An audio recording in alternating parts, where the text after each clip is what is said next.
24-26 আয়াত এই পবিত্র কোরআনে মানুষের মধ্যে সাম্প্রদায়িক সম্প্রীতি বিনষ্ট করছে। তাই 24টা বাতিল করে কোরআন থেকে বাদ দিয়ে ছেটে নতুন কোরআন মুসলমানকে চাপাতে হবে। আপনারা কি রাজি আছেন? কথা বলি, আপনারা কি রাজি আছেন? আজ এই পবিত্র কোরআন শরীফকে নিয়ে অসীম রেজভি সিনেমিনি খেলল। 9 এপ্রিলে উনি কেস ফাইল করার পরে এপ্রিল মাসের 13 এপ্রিল সুপ্রিম কোর্টের 3 জন বিচারপতি ওনারা দেশ এবং পৃথিবীর ইতিহাস, মুসলমানদের ইতিহাস ইত্যাদি দেখে বিবেচনা করে সেই দিন রায় দিয়েছিলেন ভারতবর্ষ একটা ধর্মনিরপেক্ষ রাষ্ট্র। এই দেশে গীতা, ত্রিপিটক, মহাভারত, রামায়ণ, বেদ, পুরাণ ইত্যাদি এবং তার সাথে সাথে পবিত্র কোরআন এই দেশে কোটে কোন রকম ধর্মগ্রন্থের উপরে কেস চলতে পারে না। তাই ধর্মীয় গ্রন্থের উপরে কেস না চলবে, তার জন্য আমরা অসীম রেজভিকে 50,000 টাকা জরিমানা করলাম এবং এই কেসকে আমরা কোর্ট থেকে সেটা বাতিল হিসাবে ঘোষণা করলাম। অন্তর থেকে একবার আল্লাহর প্রশংসা করে বলে আলহামদুলিল্লাহ, মন থেকে বলে আলহামদুলিল্লাহ। অসীম রেজভির 50,000 টাকা আপনার আমার এই দেশের সুপ্রিম কোর্টে আজ তার ফাইন করেছে। তারপরে অসীম রেজভি শান্ত হলো না, নবীর চরিত্রের উপরে একটা বই লিখে সারা পৃথিবীতে নবীর চরিত্রকে কলঙ্কিত করার চেষ্টা করল।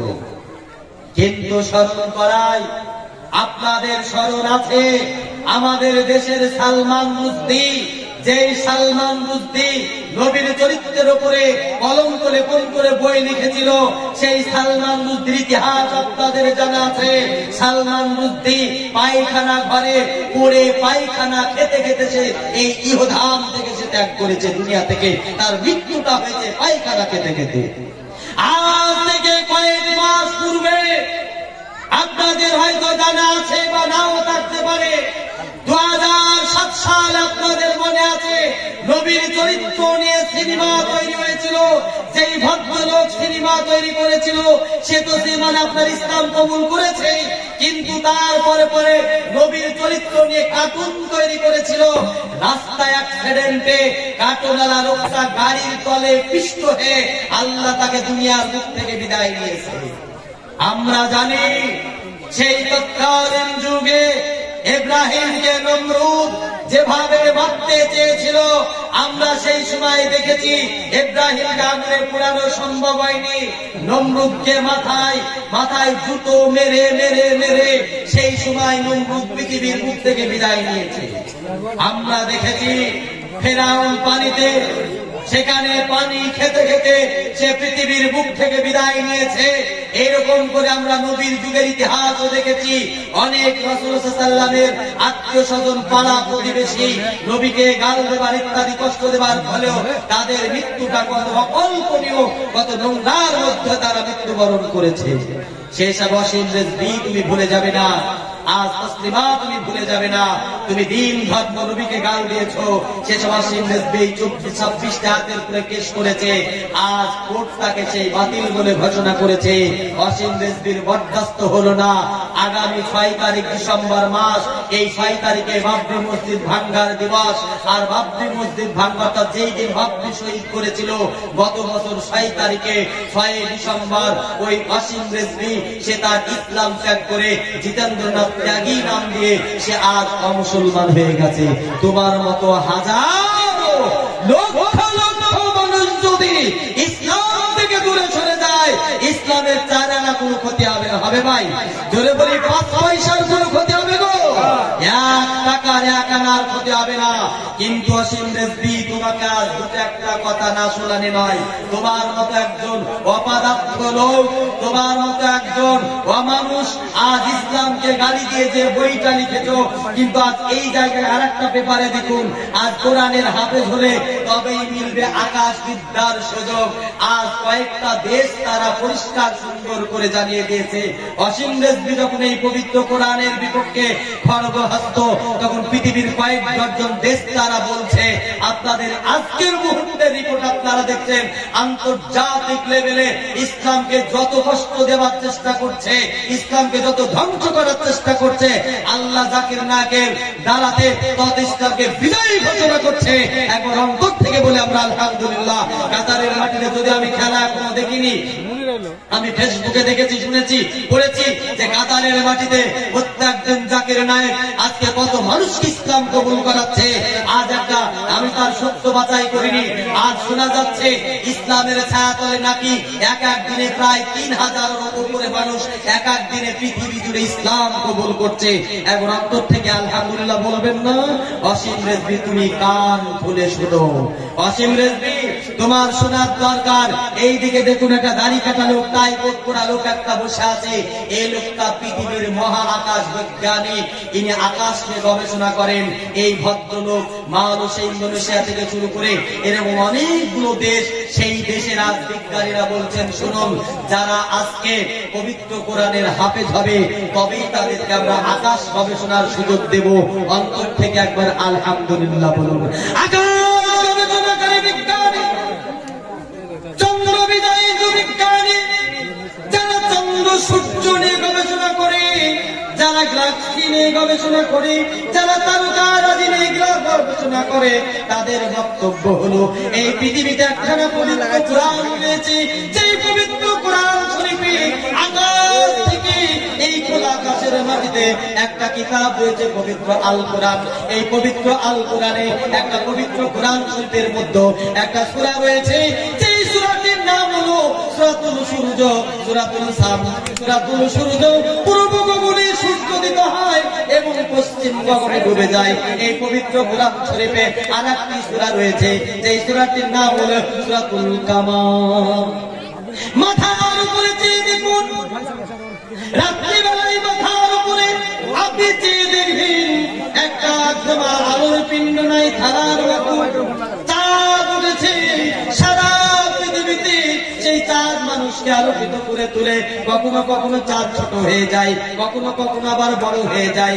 এই পবিত্র কোরআন শরীফে আবার এইরকম করে করে করে করে এই পবিত্র কোরআন শরীফে বলা হয়েছে, আমরা পড়েছিলাম একে চন্দ্র, দুই পক্ষ, তিনে নিত্য, নয় নবগ্র, 9টা গ্রহ রয়েছে। কিন্তু এই পবিত্র কোরআন শরীফে কথা রয়েছে আহাদা আশারা কাওকাবান।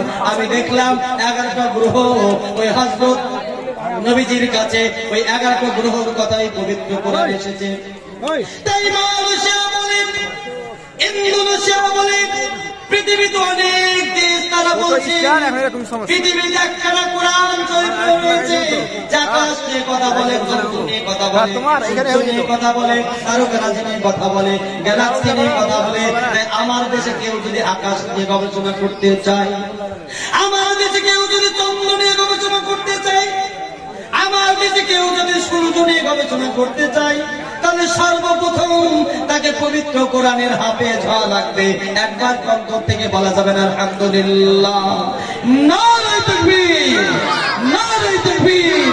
আর পবিত্র কোরআনের হাফেজ হলে তবে আকাশ গবেষণা করার সুযোগ দেওয়া হবে।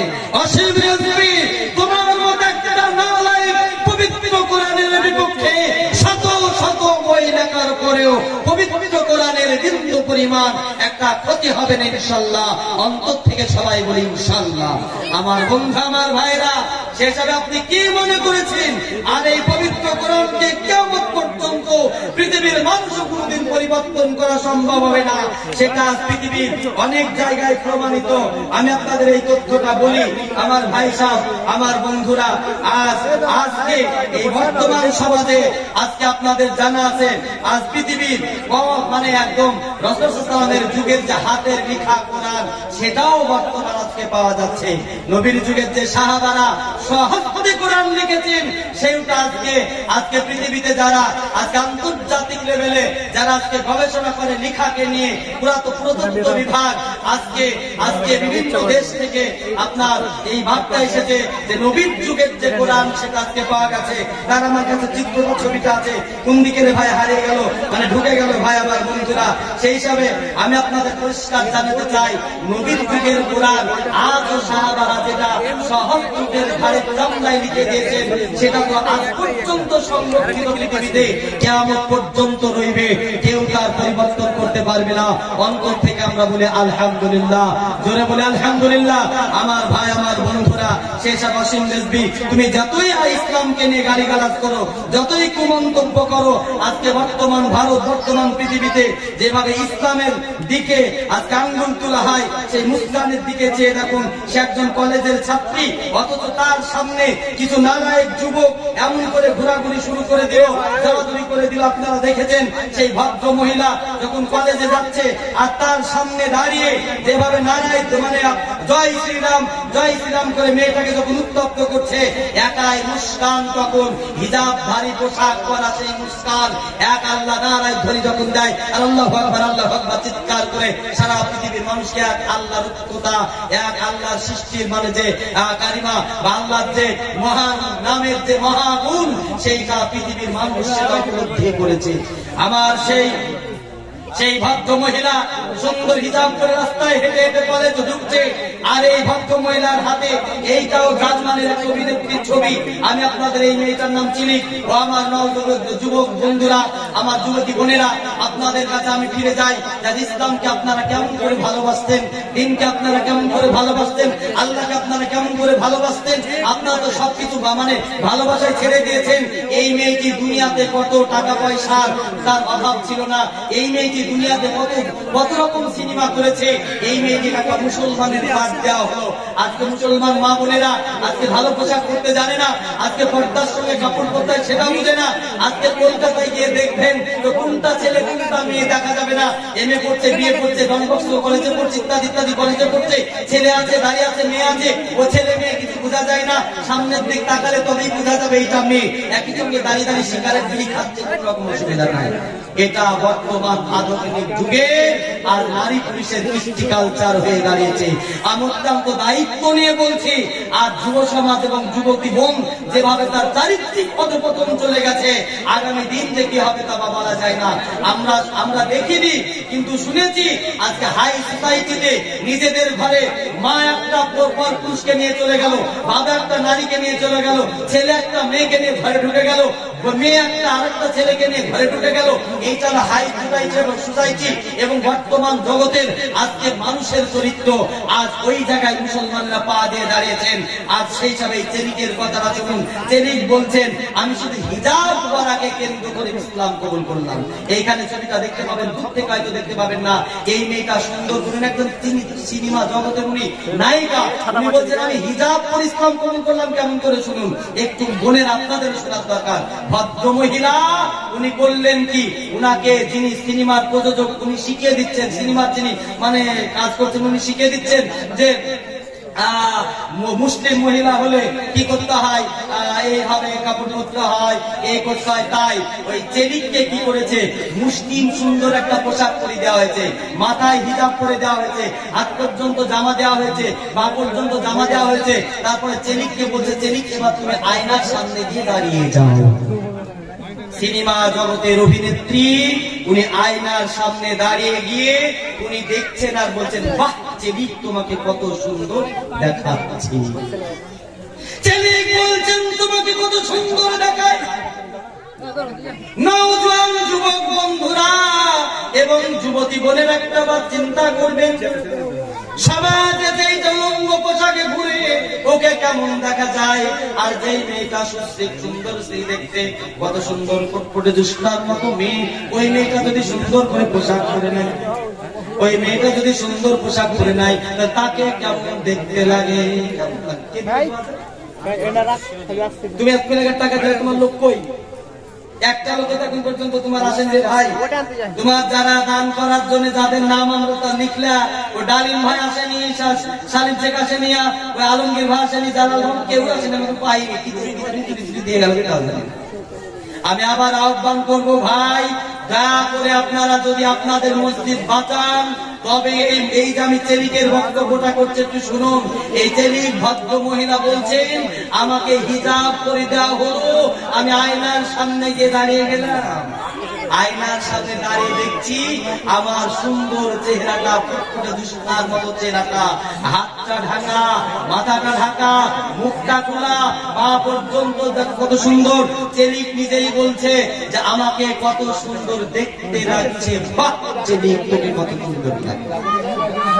চেলিককে যেই মানে শিখাচ্ছে প্রযোজক যে আছে, যে তার মানে ওই যে সিনেমার প্রযোজনা করবেন, এই ভদ্রলোক শোনাচ্ছে চেলিক তো আরো তুমি মুসলিম অভিনেত্রীর পাঠ নিয়েছো, মুসলিম যুবতী মুস্কানের চরিত্র নিয়েছো, তাই তোমাকে একটা কথা ভালো করে শিখে নিতে হবে। তুমি যখন রাস্তা দিয়ে হাঁটবে তখন তোমাকে এদিকে সেদিকে তাকানো যাবে না, পায়ের দিকে হাঁটবে, কারণ তুমি মুসলমান। মুবিনাই নিয়েছে মুসলমানের এবং তুমি হিজাব বুরকা পরিছো। আবার চেলিককে বলছে চেলিক হিজাব পরিধান করে নিয়েছো, রাস্তায় বেরিয়েছো, কোন মুক্ত আকাশের নিচে কোন যুবক যদি তোমাকে উত্তপ্ত করে তুমি সেখানে নরম কণ্ঠে বলবে, তাকে গালিগালাজ করতে পারো না, কারণ মুসলমান নারী কখনো কটু কথা বলতে পারে না। মুসলমান নারীকে যখন কেউ উত্তপ্ত করবে, মুসলমান নারীকে যখন কোন রকম কটু কথা বলবে, মুসলমান নারী তখন সাধু ভাষায় ভালো ভাষায় বলবে, ভাই বা অমক তোমার বাড়িতে কি মা বোন নাই। আবার চেলিককে বলছে চেলিক তুমি মুসলমান অভিনেত্রী, মুসলমানের পাঠ নিয়েছো, তাই তুমি ড্যান্সারে গিয়ে ডিস্কো ডান্স করতে পারবে না, রঙিন পানি পান করতে পারবে না, মদ মাতাল করতে পারবে না, বন্ধুদের সাথে এই বুরকা পরিধান করে হিজাব পরিধান করে তুমি কখনো ডান্স করতে পারবে না, মরতে ফুর্তি করতে পারবে না। এইটা হলো তোমার চরিত্র, কারণ তুমি ইসলামিক নারীর চরিত্র নিয়েছো। চেলিক বলছেন একটা কথা শুনুন, চেলিক বলছেন শুধু মুসলমানের চরিত্রে শুধু পোশাক পরিধান করার জন্য যদি আমাকে এত পরিবর্তন হতে হয়, সেই পোশাক পরিবর্তন করার জন্য যদি আমাকে এত ভালো হতে হয়, পোশাক পরিবর্তন করার জন্য যদি আমি মদ না খেতে পাই, পোশাক পরিধান করার ফলে যদি আমি গালিগালাজ না করতে পাই, শুধু পোশাক পরিধান করে একটা নারীর যদি এত সুন্দর চরিত্র হয়, তাহলে আসল ইসলাম পালন করলে কত বড় মানুষ হওয়া যায়। তাই চেলিক বলছেন না না না না, আমি আর চরিত্র জগতে থাকবো না, আমি আর সিনেমা জগতে থাকবো না। কালেমা লা ইলাহা ইল্লাল্লাহ, এই কালেমা পড়ে চেলিক ইসলাম কবুল করে নিয়েছেন। একবার অন্তর থেকে বলা যায় না আলহামদুলিল্লাহ, নারে তাকবীর, নারে তাকবীর, আজ ইসলাম কবুল করেছে। আর আজ আপনি আমি আজ সারা জনম ভোট আমরা আজকে নিজের চরিত্রটাকে কোন জায়গায় রাখলাম। আজ কত বড় বড় আধুনিক জগতের নারী পুরুষ তারা আজ ইসলামের ছায়াতলে ফিরে আসছে, অথচ আপনি আমি যারা আজকে না মানে ইসলামিক বাপমায়ের ঘরে জন্মগ্রহণ করার পরেও, মুসলমানের ঘরে জন্মগ্রহণ করার পরেও ইসলামের ছায়াতলে আসতে পারছি না। আজ আফসোস লাগছে আজকে মুসলমান সমাজে আজকে ঢাক ঢোল পিটে বিবাহ হয়, আজ মুসলমান সমাজে ঢাক ঢোল পিটে মিছিল তৈরি হয়, আজকে মুসলিম সমাজে আজকে কিনা ঘটছে। সেসবে পরিবর্তন হন, সমাজ পরিবর্তন করুন, নিজে পরিবর্তন হন, নিজে দায়িত্ব নিন, নিজে পরিবর্তন করার প্রচেষ্টা করুন, নিজেও পরিবর্তন হয়ে যান। আমার বন্ধুরা, আমার ভাইরা, সেসব এলাকার সম্মানিত বন্ধুরা যারা আজকের এই মাহফিলে এসেছেন, আপনারা যে যেমন টাকা দান করেছেন, এখন 10:40 হয়েছে, আমি হয়তো আর কিছুক্ষণ রয়েছি, তাহলে ভাই ছেড়ে যাই ভালো। আমার বন্ধুরা ভাইরা, শেষ কথা একটা কথা বলে আমি আর 2-4 মিনিটের মধ্যে শেষ করে দেব। আমার বন্ধু ভাইরা, আপনাদের সকলকে মৃত্যুবরণ করতে হবে, এই মৃত্যু অবধারিত, আপনার মৃত্যু হবেই হবে, বিন্দু পরিমাণ সে জায়গায় কিছু আপনার নেই। শুধু একটা কথা আপনাদেরকে স্মরণ করাই যে আজ আপনি যেভাবেই মৃত্যুবরণ করেন না কেন, কিয়ামতের ভয়ঙ্কর মাঠে আল্লাহ আপনাকে তুলবে। সেই মাঠে যদি আপনি ভালো কিছু কাজ করে থাকেন, তাহলে আপনাকে আমলনামা ডান দিকে দেওয়া হবে। আপনি অন্যায় করে থাকবেন, বাম দিকে আমলনামা দিয়ে আপনাকে জাহান্নামের মধ্যে প্রবেশ করিয়ে দেবে। সেই হিসাবে এখনো সময় রয়েছে, শেষের আসন সচেতন হয়ে যায়। ভাই, আমি একজন মুসাফির মানুষ, আল্লাহর কাছে আমি দোয়া করি আজকের এই মাহফিলে আপনারা বিশেষ করে আজকে আমরা যে সমাজে বসবাস করি, সিরাজুল ভাই সেখানে আমার অনেক পুরাতন এবং পরিচিত বন্ধু, উনি এসেছেন আজকে শুধু ফুরফুরার নামে কিছু সত্য কথা বলার জন্য। আজকে গোটা পশ্চিম বাংলা জুড়ে কিছু মানুষ তাকে কত রকম গালিগালাজ করেছে যা বলার শেষ নাই। কিন্তু ভাই ওতে উনি দমবেন না বা দমারও কোনো দরকার নেই, উনি তো কোনো মারই খান। নবীজি ভালো কথা বলার জন্য মার খেলেন, তার দুখানা কিল মেরে দাঁত ভেঙে দিল, মাথা তায়েফের মাটিতে গিয়ে রক্তাক্ত শরীর হলো। তারপর কত কি ঘটলো, সামান্য একটু গালি গালাজি করে দিয়েছে, যতটা গালি দিবে ততটা গুনালে সব ঝরতে ঝরতে সব গুনাহ সাফ হয়ে গিয়ে জান্নাতে চলে যাবে ইনশাআল্লাহ। আমার বন্ধু আমার ভাইরা, সেসব আমরা আজ বিশেষ করে এই গ্রামের যারা নওজোয়ান রয়েছেন, বিশেষ করে এই গ্রামের যারা বাবা মা পিতা আত্মীয় স্বজন যারা আছেন, যারা জালসা এসেছেন, আর জালসা শুনুন, জালসা করুন, ঠিক আছে, আমার একটু আপত্তি নাই, কিন্তু জালসার নামে বিশাল মেলা হয়ে সমাজের যে চারিত্রিক অবক্ষয় হচ্ছে, নওজোয়ানদের যে চরিত্র নষ্ট হচ্ছে, যুবক যুবতীর যে নিজস্ব চরিত্র ধ্বংস হচ্ছে, সেখান থেকে একটু বাঁচার চেষ্টা করুন। আমার মনে হয় আগামী দিন এমন একটা জায়গা আমরা পৌঁছাতে যাচ্ছি, এই জালসা করে হয়তো আমাকে নিজেই মনে হচ্ছে জালসা তিনি করতে আসবেন তারও গুনাহ হবে, জালসা তিনি শুনতে আসবেন তারও গুনাহ হবে, আর জালসা যারা মানে করাচ্ছেন তাদেরও গুনাহ হবে, মানে যা মেলায় শুরু হয়েছে। সেই হিসাবে আমি করজোরে প্রার্থনা করব, আমার আওয়াজ যত দূর যত মাইকে যাচ্ছে, যে সমস্ত লাস্টের বেলায় শুনতে বলেছে, আবারও বলছি, যারা মাইকের আওয়াজ পাচ্ছেন, মেলায় ঘুরে বেড়াচ্ছেন, যদি আপনার জালসা শুনতে ভালো না লাগে বাড়ি চলে যান, আরাম করে থাকুন, ঘুমান, আপত্তি নেই, কিন্তু শুধু জালসার নামে অযথা এলাকার দুর্নাম বা নিজস্ব চরিত্রকে অধঃপতনের অতলে তুলে নিয়ে যাবেন না। আল্লাহর কাছে শেষের বেলায় ফরিয়াদ করি, আজকে বিশেষ করে যারা অসুস্থ আছে, আল্লাহ তুমি তাদের সেবা দান করো, আমরা সকলে বলি আল্লাহুম্মা আমিন। আজকে যারা এই মঞ্চে টাকা দান করেছেন, 1000, 2000, 4000 যে যেমন দান করেছেন, আল্লাহ তুমি সেই টাকাকে কবুল করে ইহকালে ভালো রাখো, পরজগতে তাকে আল্লাহ তুমি শাস্তির মুখ থেকে বাঁচিয়ে নিও, আমরা সকলে বলি আল্লাহুম্মা আমিন। আল্লাহর কাছে প্রার্থনা করি, আল্লাহ যারা আজকের এই জালসার দাতা, আর যারা দূরে আছে, বিভিন্ন বিদেশে রয়েছে, আল্লাহ তুমি তাদের হেফাজত করো, যারা ব্যবসায়িক আছে আল্লাহ তুমি ব্যবসায় উন্নতি প্রদান করো, যারা চাষি রয়েছে চাষের কাছে বরকত প্রদান করো, যারা রব্বুল আলামিন যারা কবরে শুয়ে আছে, কবরখানা জান্নাতখানা বানিয়ে দাও। আল্লাহুম্মা সাল্লি মুহাম্মাদ আলা মুহাম্মাদ কামা সাল্লাইতা আলা ইব্রাহিম ওয়া আলা আলি ইব্রাহিম মাজিদ সুবহানা রাব্বিকা রাব্বিল ইজ্জাতি ওয়া বিরহমাতিকা আমিন। ভাই বিদায় নিচ্ছি, আপনারা ভালো থাকবেন, আপনারা সুখে থাকবেন, বিশেষ করে আমার জন্য খাস করে দোয়া করবেন। আবার ইনশাআল্লাহ দেখা হবে। আপনারা আজ সমাজে একত্রিত ভাবে বসবাস করার চেষ্টা করুন, ছোট ছোট বিষয়গুলোকে নিজেদের মধ্যে মিটিয়ে দিয়ে এক জায়গায় থাকার চেষ্টা করুন। এতগুলো কথা বলে এর মধ্যে যদি কেউ দুঃখ পেয়ে থাকেন, কষ্ট পেয়ে থাকেন, ভুল হলে শিখিয়ে দেবেন, এ আশা আবেদন রেখে আমি আপনাদের সালাম দিচ্ছি, সালামের জবাব দেবেন। আমি বিদায় নিচ্ছি।